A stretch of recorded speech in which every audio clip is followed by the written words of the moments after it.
Ողջույն բոլորին, սկսում ենք հերթական սեսիան։ Ֆունդ USDT զույգը ակտիվորեն իջնում է ներքև մոտենալով լոկալ մաքսիմումին, քանի որ հենց այդտեղ են գտնվում լիկվիդացիան, այն օրդերները, որոնց հետևից սովորաբար շուկան շարժվում է։ Երբ 5 րոպեանոց գրաֆիկում տեսնում ենք, որ ինդիկատորը ցույց են տալիս, որ վաճառքի ծավալների մեջ գերակշռում են վաճառողները, եւ երբ տեսնում ենք նույն իրավիճակը 1 րոպեանոց գրաֆիկում, դա հենց կլինի ազդանշան մուտք գործելու համար։ Շատ տարածված են մակարդակներից ուղղակի գործարք բացելու ստրատեգիան։ Երբ գինը հասնում է ինչ-որ մակարդակի, պետք է այդտեղից բացել նույն ուղղության վրա։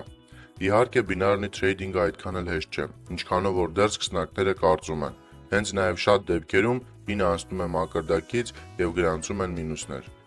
Երբ գինը մոտենում է մակարդակին, շատ կարևոր է նայել վերջին մոմերի ծավալները, իսկ ամենակարևորը այդ ծավալում առկա ակտիվ եւ պասիվ գնորդների եւ վաճառողների կոնցենտրացիան։ Հենց այստեղ է թաքնված գնի կողմնորոշումը եւ որի օգնությամբ էլ կարողանում ենք դրական գործարքեր գրանցել։ Հենց այս հարմարեցված ինդիկատորների շնորհիվ էլ կարողանում ենք ճիշտ գնահատել իրավիճակը եւ որոշում կայացնել։ Լոկալ կորեկցիան շատ երկար տևեց եւ դրա պատճառով գործարքը փակվեց մինուս։ Առանց մինուսների թրեյդինգում հնարավոր չէ եւ չի էլ կարող լինել։ Լոկալ կորեկցիան կարծես շատ մոտ է ավարտին, քանի որ իմբալանս ինդիկատորը մեզ դա ցույց է տալիս։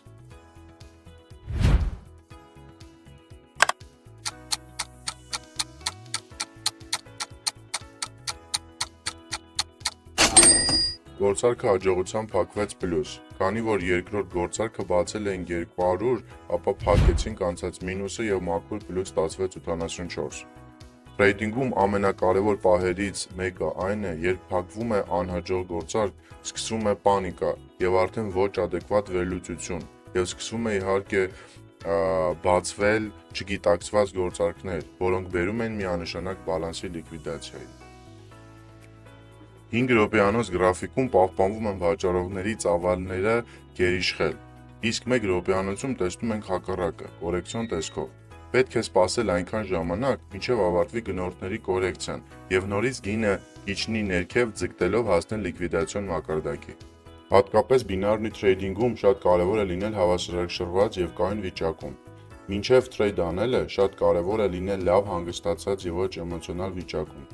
Ամեն վայրկյանը շատ կարևոր է, ուստի պետք է նաև գտնվել այնպիսի վիճակում, որ ոչ մի բան կողքից չեղի ձեր կենտրոնացված վիճակից։ Այստեղ ամեն վայրկյանը շատ կարևոր է։ Խորհուրդ է տրվում 1 օրվա ընթացքում 1 կամ 2 անգամից ավել թրեյդ չանել, քանի որ շատ գործարքներ անելիս կորցնում եք ճիշտ անալիզ անելու զգացողությունը եւ արդեն թրեյդը վերածում եք խաղի, որը ձեզ կլիկվիդացնի։ Այս ամենին հետևելը եւս աշխատանքի շատ կարևոր մաս է կազմում։ Թվում է, թե այդ ամենին հետևելը շատ հեշտ է, բայց մեծամասնությունը ցավոք դուրս է գալիս ինքնակառավարումից եւ սկսում լիկվիդացնել բալանսը։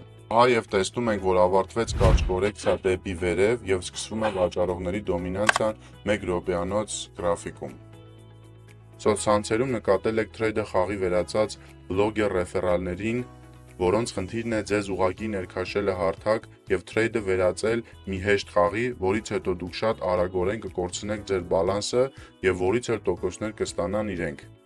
Արդյունքում իրենք կշահեն ձեր իսկ կորցված բալանսից եւ քանի դեռ դուք չհասկանաք